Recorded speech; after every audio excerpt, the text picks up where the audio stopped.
guys, welcome and welcome back again to my channel. My name is Anita Hats, and if you're coming across my page for the first time, welcome. If you are a returning subscriber, welcome back again to the channel. Guys, I'm sorry. I know I've said this how many times. I'm sorry. I know I have been MIA, but work has been choking your game. A lot of adjusting to do, okay? And all the videos I promised you guys of my travel series, I don't know what happened. I don't know how it happened, but I lost all my videos. I don't know if I deleted them by accident. I can't really recall, and I've been trying to recover those videos, but it's not working. Okay, so I'm sorry I lost all those videos, so I cannot give you guys the content I promised. I think that's the reason why I've also been one of the reasons why I've also been stalling. I'm very sorry. But I have officially been living in Germany now for 3 months, and I want to share with you guys a couple of things that I have learned, a couple of things I have observed. Some of these things came as a huge culture shock to me. I would let you know the ones that were culture shocks to me. Some were not. Some were just new things that I observed. Some were culture shocks. Okay, so on that note, let's get right into this video. The very first thing I have learned about the system here is punctuality. Guys, you need to be punctual to everything. In fact, being there about 15 minutes earlier, that gives you the German, or that gains you a German's respect. They value time. The way we say it in Nigeria, time is money. Yes, time is money everywhere. Time is money. So you have to be early. If you're not going to be there on time, you need to inform this person early enough, okay? And I'm saying early enough because the way the German system is, everything is pretty much scheduled. I know what my schedule for the whole of August is, okay? I know what it is like. I know where I should be, appointments I have, people I have to see, occasions I have to attend for the whole of August is already scheduled. So if anything pops up in the middle of the whole of this schedule and I need to be somewhere, I should at least notify the person I'm to meet or the place I am to be a day ahead.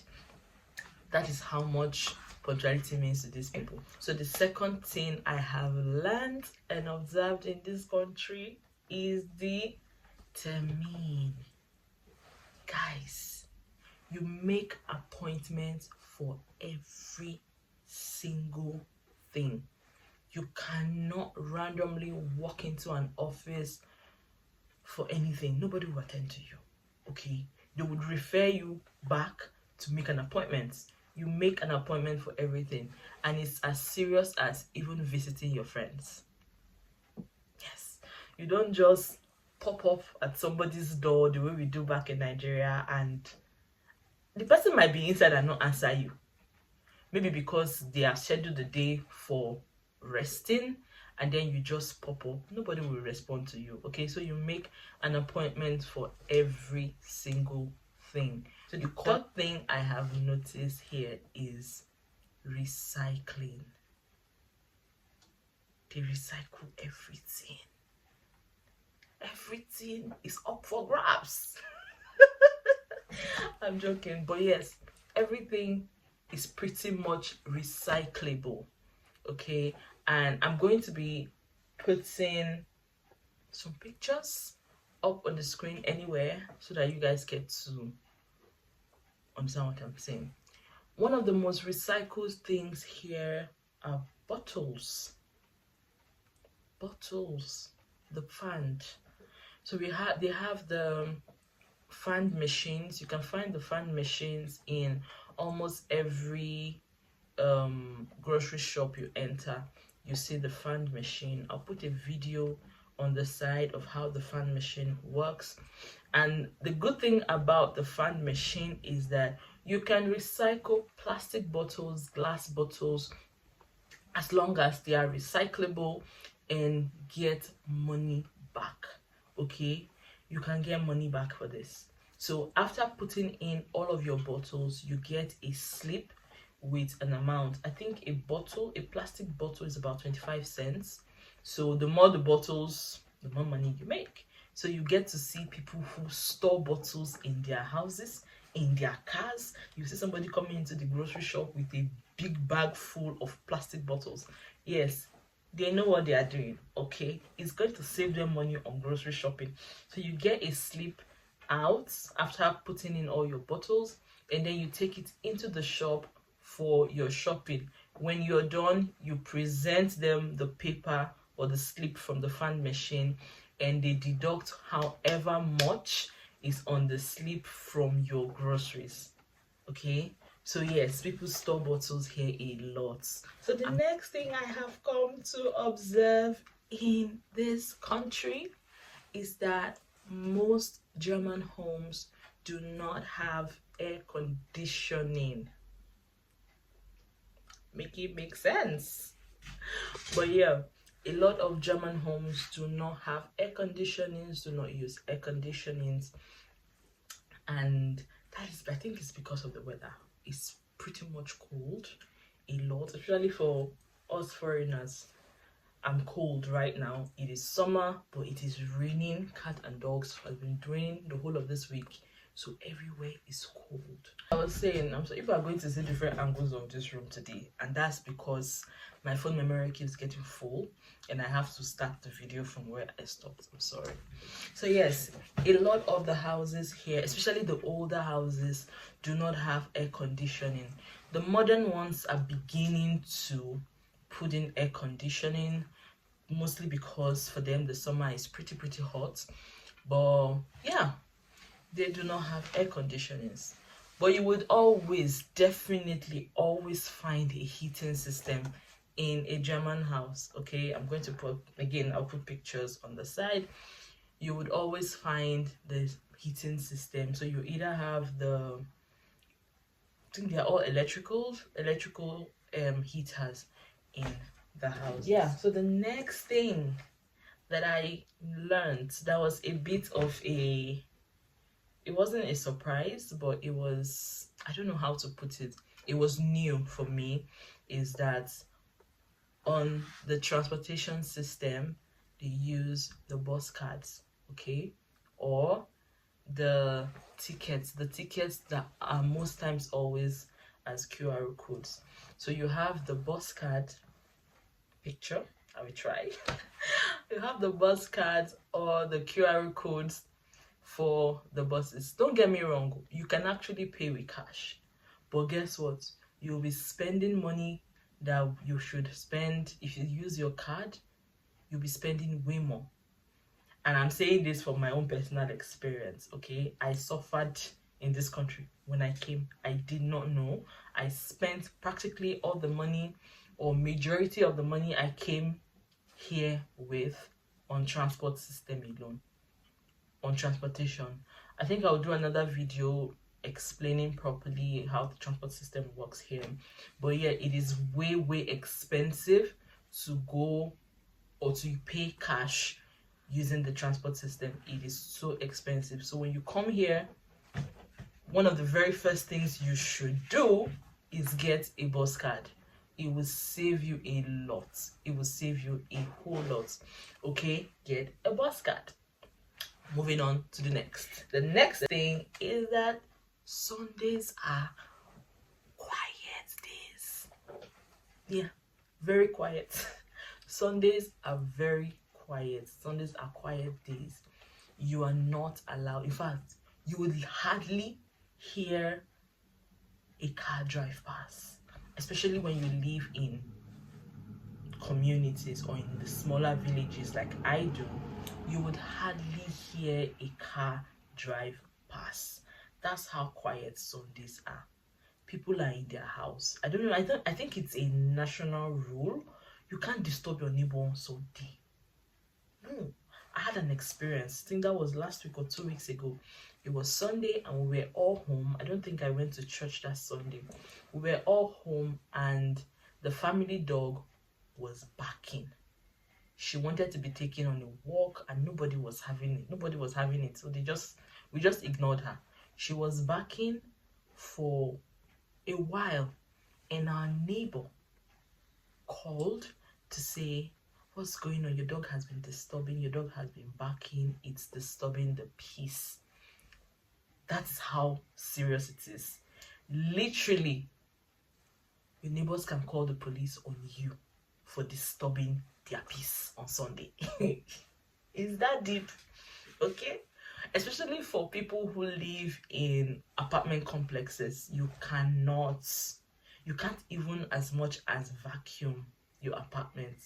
Especially if you use a loud vacuum machine, you cannot vacuum your apartment on a Sunday.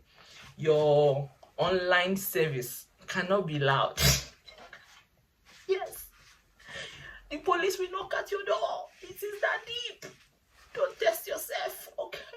Sundays are very quiet. And on to the next point, still speaking about Sunday, is that shops do not open on Sunday. That was not so much of a shock for me because I come from Nigeria and shops do not open on Sundays, at least until after church services are done. So you begin to see malls and shops open up at about 1-ish, 11, 12, 1, that time, but not so much. Mostly shops, restaurants, roadside kiosk and all of that, but not a lot of shops open on Sunday as well in Nigeria. And it's the same thing here. Shops don't open. Now, I'm not saying not a lot. I'm saying shops in general, they don't do open on Sunday. So if you run out of anything on Sunday, I'm very sorry, you have to wait till Monday, okay? And so because shops don't open on Sundays, the shops are packed full on Saturdays. Everybody is doing their weekend groceries on Saturdays. Everybody is running for the clock on Saturday because if you don't, you're gonna drink water until Monday and be okay. All right? I know it sounds funny. I'm sorry. I'm being serious, but yeah. Another thing that happens on Sundays is that the transport system on Sunday is so different. So yeah, the transport systems on Sundays are very, very different. So you need to be on your app, okay? You need to be on your bus app checking the time so that you don't see, you can't afford to miss. You can't afford to miss your bus on Sunday. You're gonna wait 2 hours, 2 whole hours for the next bus. That's how it is. Sunday is rest day, so you have a fewer number of drivers willing to take up Sunday shift. That's it. Do you understand? So usually Mondays all through to Saturdays are a bit different too, but not so much. Sundays, you have the bus. Monday to Friday rather, you have the bus every 1 hour, and I'm saying every 1 hour for people like us that are living in the outskirts of town, in the village, okay? But inside town, 30 minutes, 15 minutes, depending on what bus you're taking. You have more, of course, there are more buses for each route, more in this like in the city, in the towns, than for us here on the outskirts. So for us here, every 1 hour the bus comes. Monday to Friday, every 1 hour the bus comes. But for Sundays, it's every 2 hours, okay? So you see people like us that used to go to church on Sunday are winter bus. We are leaving the house earlier than we should because we need to meet up the bus. But guess what? We'll still get to church late. Yes, I get to church late, and I'll tell you why. So church starts by 10, and the bus that leaves from here, from where I live, leaves at 8 minutes past 9. So I have to be at the bus stop by 8 minutes past 9. That bus would take me into town, into the bus station. So I'll get to the bus station and then I will still wait for the next bus that should take me from town to church. So by the time you get to church, it's already 10:20 something. Best to come off for us almost 1 hour before. But it is what it is. So yes, you can't afford to miss your bus on Sunday. You are constantly on the time. Yeah, you are on this particular point. Point number 9 is one of the biggest culture shocks I had in this country. Nubodoa. In fact, it was so much of a shock that the shock is still shocking. It's still shocking until now. That shock is still shocking because I have not fully adjusted to it. I do not understand why. Anyway, I understand why it is the way it is, but coming from where I had this thing as luxury, it was like everybody and their grandma had it. So not having it or not being able to do it as much as I used to at home was a shock. And what am I talking about? Water management. Guys, the way they manage water in this country. The way they manage water in this country. And it is because water is so expensive. Water is super expensive. Super. So everybody is cutting down the cost of water as much as they can. But that's not the thing that shocked me. The thing that shocked me about this water, I think I should come closer. The thing that shocked me about water management in this country is that we don't use to bath every day. Did you hear that? Yeah. We don't take our bath every day. Yes. Now you see why I said I've not fully adjusted to it. Why I said the shock is still shocking? Because even you pay, it will shock you. The shock will still shock you. Except, I mean, you've been living in Europe for a while. Because I heard it is not only in Germany, it is the same thing all around Europe. But it was in some places than others. But yeah, seriously speaking, water is so expensive, and one of the ways we can cut down on water bills is regulating shower time. We don't bathe every day. I don't know how to, okay, I'll try to explain it. So when I say we don't bathe every day, I don't mean that we just wake up, wear clothes and go out. No. There is bathing and there is cleaning. So we clean every day. We don't bathe every day. Let me explain.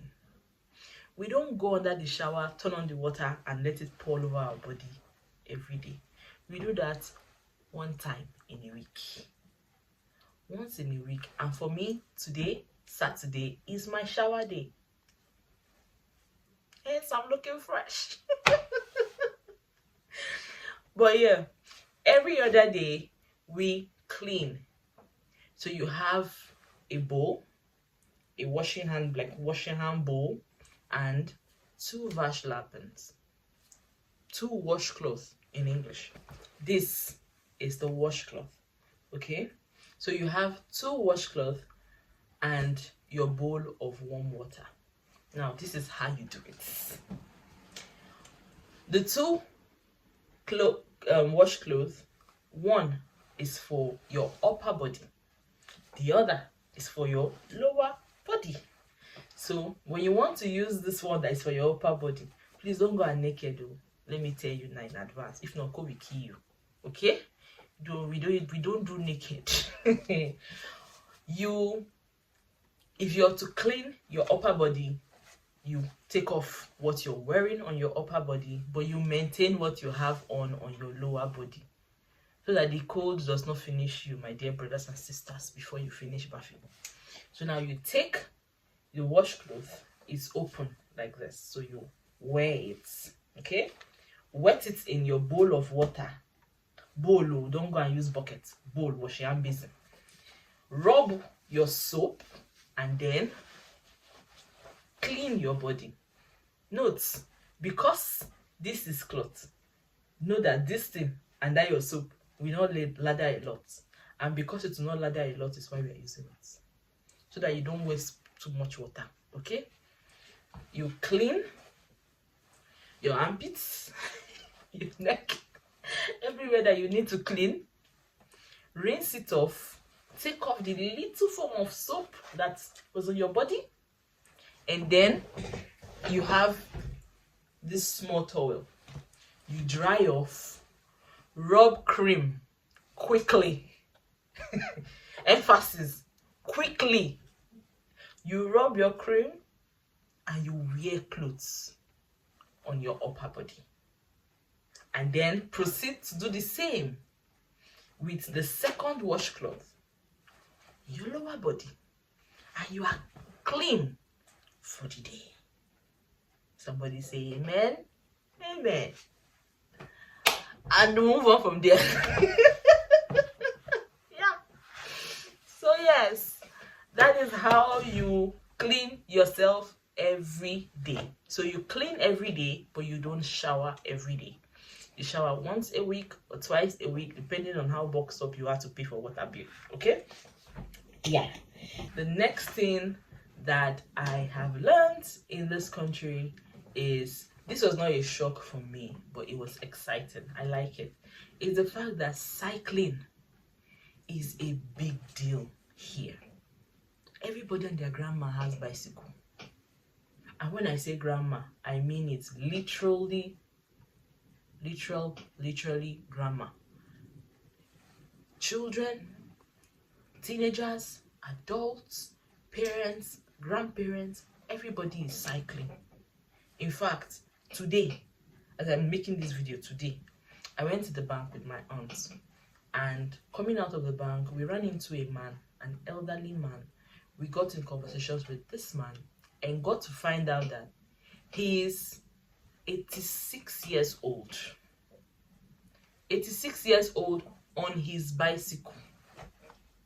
He cycled all the way from his house to the bakery opposite the bank to buy bread. And he's cycling back home. That's how much cycling is a big deal in this country. It is so much of a big deal that in the big cities, bicycles have their own lane on the road. I will put pictures. Okay, bicycles have their own lane marked out on the road. So as you are stopping for traffic lights, there's a bicycle man or a bicycle rider beside you also waiting for the traffic lights. And if you are on a road in the villages, on a small road where the bicycle lanes are not marked out, it means both you that is driving car and who is driving bicycle, you are sharing the road. And if a bicycle is in front of you, auntie, uncle, you will drive at their own pace. Did you hear that? Did you get that? You will drive at the pace of the bicycle and its rider. If they are going fast, you go along with them. If they are an elderly person, if it's an elderly person and the person is going slow, my dear, you go slow with them. So you can see a long line of traffic. What is causing it? Somebody on bicycle is in front. I know the annoying part of it, or the shocking part of it. The shocking part of it is you are not allowed to overtake them. Because you might kill somebody. So they say. So you will drive at their pace until there is a diversion in the road that you can take or they take. But yes, you will drive at their pace. They have their own rules and traffic rules and regulations as well, though. Yes, they do. But whenever you meet them, just know that you are driving at their pace. Okay? The last point, or my last point on this video, will be another one that shocked me. Trash management. Guys, the way they manage trash in this country is amazing. Okay? There's different trash for different kinds of rubbish. I'm going to put a picture. So there is the black or red, which is the rest meal. Yeah, the rest meal. That's for your everyday rubbish in your house. When you sweep the floor, the trash goes there. Okay? When you clean, you have dirty, waterproof. Sorry for the breaking transmission, my people. As I was saying. So there are different kinds of trash for different kinds of different trash bins for different kinds of rubbish. So there's the red or black one, that is the rest mule. That one is for your everyday trash. You sweep, you have torn leather bags, shopping bag, all those things go in your rest mule, right? Gloves that are used, serviettes that are, all those things go in the rest mule. Then you have the yellow one. The yellow one is for, and don't get me wrong, it's not a fixed color, it depends on where you're living. I'm using the one in my house now to tell you people. So the yellow one is for plastic. On all those packed, when you go to buy chicken in shopping malls, where they pack them, when you take out the chicken, those packs go in the yellow bin. So anything plastic goes in the, if they come to carry your bin and you put something that is not supposed to be in that particular bin in it, they are going to fine you. You'll pay money for it. Yes, you'll pay money for it. So everything has to go to where it is supposed to be. Everything. Then you have the blue bin. The blue bin is for paper. Anything paper, carton, paper from newspaper, anything paper goes into the blue bin. Okay, the blue bin is for paper. Usually you have them written on the bodies of this bin, what they are for. Excuse me, what kind of trash they are for is always on the body of the bin. And then you have the, so we use these three: the yellow, the black, no, the yellow, yes, ours is black, the yellow, the black, and the blue. But then you have another one. In places where they use black, you have a red bin, and the red bin most times is for glass. Yes, glass has its own bin. I'll put a picture on the side of what these bins look like. So the red could be for bin. There's a different trash bin for glass. And then you have the brown or green. This brown or green, you see it on the body, is written bio. This is for compost. Everything that can rotten. Spoiled food, fruits, fruit peels, everything that can go bad goes in your compost bin. But there's a tweak to it. For houses on the outskirts of town, where people have their own homes, people own their own homes and have gardens, you don't have a compost bin. At your request though, yes, if you have an active garden, a garden that you use very frequently, a garden that you, how will I put it? Shall you have garden that you are planting things, you don't get, or you can exempt yourself from the brown or the compost bin. So what you get to have is a compost pit in your garden where everything compost goes into. We have a compost pit at home here. So everything that can go bad, everything that should on a normal day go into your compost bin goes to your compost pit. And over time, you get to use those things from your compost pit as manure in your garden. Hope it makes sense. But yeah, while you are doing this, these are things. See, this bin on is a must know. The moment you come into Germany, if you live in places like buildings, apartment buildings that have their own bins outside, you would see, I know I've seen it before, people come to, when you come to trash your bin and you go back inside, watch way, you will see one grandmama or one area street auntie, they are coming to check the bin. Why? To make sure you put it in the right place. So yeah, that's a few of the things I have learned since moving or since living in Germany. If you guys love this kind of videos, let me know so I can give you more, okay? Anyways, we've come to the end of this video. Please do not forget to like, share, and subscribe to the channel. I will try my best to be here more often. I will try. God on my side and being my strength, I will do better. But yeah, thank you so much, guys, for always coming back. Thank you for your love, for your support, and until the next video, guys, we've come to the end. Bye.